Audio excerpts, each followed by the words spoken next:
नमस्कार दोस्तों, मैं आपका अपना एडवोकेट पंकज सिंह जिला गाजियाबाद से। दोस्तों आज बात करते हैं धारा 139 धारा 139 एनआई एक्ट। एक बार जब चेक का निष्पादन सिद्ध हो जाता है तो सबूत का प्रारंभिक बोझ आरोपी पर स्थानांतरित हो जाता है। आज्ञा से आदरणीय हाईकोर्ट। दिल्ली हाईकोर्ट ने मंगलवार को कहा कि एक बार जब चेक का निष्पादन सिद्ध हो जाता है तो सबूत का प्रारंभिक बोझ आरोपी पर स्थानांतरित हो जाता है, जिसे उचित बचाव के लिए अनुमानों का खंडन करना पड़ता है। न्यायमूर्ति रुचेंद्र कुमार कौरव की पीठ सीआरपीसी की धारा 378 के तहत दायर अपील पर विचार कर रही थी। सीनियर सिविल जज कम ग्रैंड कंट्रोलर द्वारा पारित आदेश को चुनौती देते हुए, जिसने पराक्रम में लिखित अधिनियम 1881 की धारा 138 के तहत दंडनीय अपराध के लिए सीआरपीसी की धारा 200 के तहत एक दर्ज की गई शिकायत को खारिज कर दिया गया था। इस मामले में अपीलकर्ता शिकायतकर्ता का रमेश चंद और आरोपी प्रतिवादी के साथ दोस्ताना संबंध थे।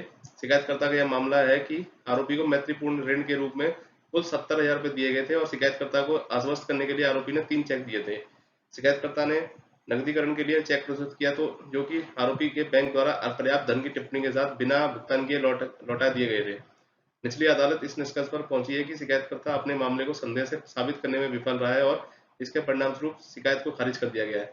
पीठ के समक्ष विचार का मुद्दा था, क्या निम्न न्यायालय द्वारा पारित आदेश न्यायोचित है या नहीं।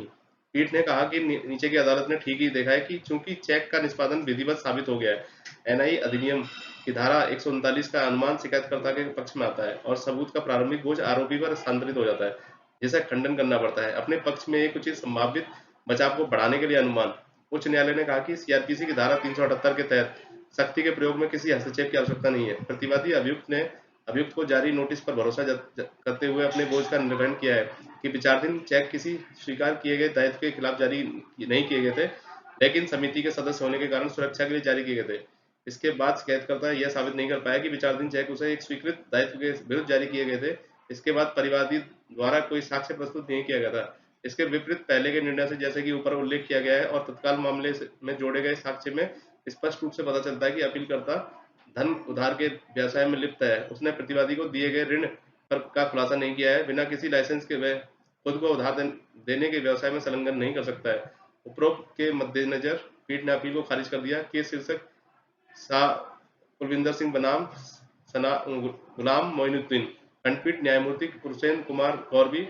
केस नंबर CRL A 2018 का 122। Thanks for watching. Subscribe to our channel.